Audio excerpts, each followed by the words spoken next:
તારીખ 7/5/2026 રોજ દિયોદર પોલીસ સ્ટેશનમાં ફરિયાદી નામે જે ફરિયાદ આપેલ છે તે અનુસંધાને 358/2026 થી ગુનો દાખલ કરવામાં આવેલ છે। બીએનએસની કલમ 308(2), 115(2), 351(3) અને 4 તેમજ ગુજરાત નાણાં ધીરધાર કરનાર અધિનિયમ કલમ 5(1), 33(3), 40 અને 42 મુજબ, જેમાં આરોપી ભરતભાઈ ભુરાભાઈ દેસાઈ રહે ભરકોસણ, તાલુકો દિયોદર વાળા વિરુદ્ધમાં ગુનો દાખલ કરવામાં આવેલ છે।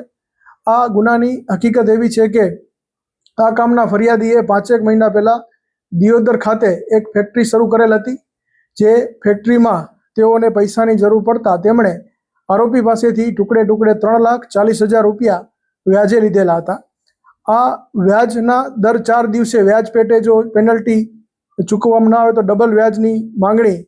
આરોપી દ્વારા કરવામાં આવતી હતી અને કુલ 8 લાખ રૂપિયા ફરિયાદીએ આરોપીને આપેલ હોવા છતાં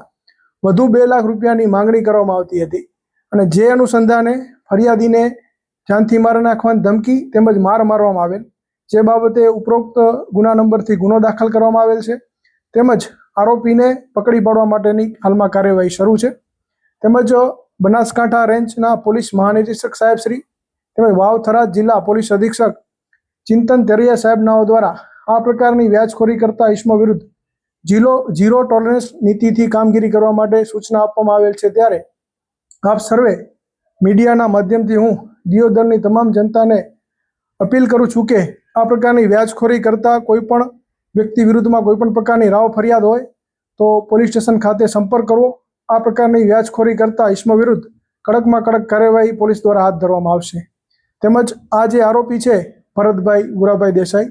તેમની વિરુદ્ધમાં અગાઉ દિયોદર પોલીસ સ્ટેશન તેમજ ભાભર અને શિહોરી પોલીસ સ્ટેશનમાં જુદા જુદી કલમ હેઠળ ગુના દાખલ કરવામાં આવેલ છે।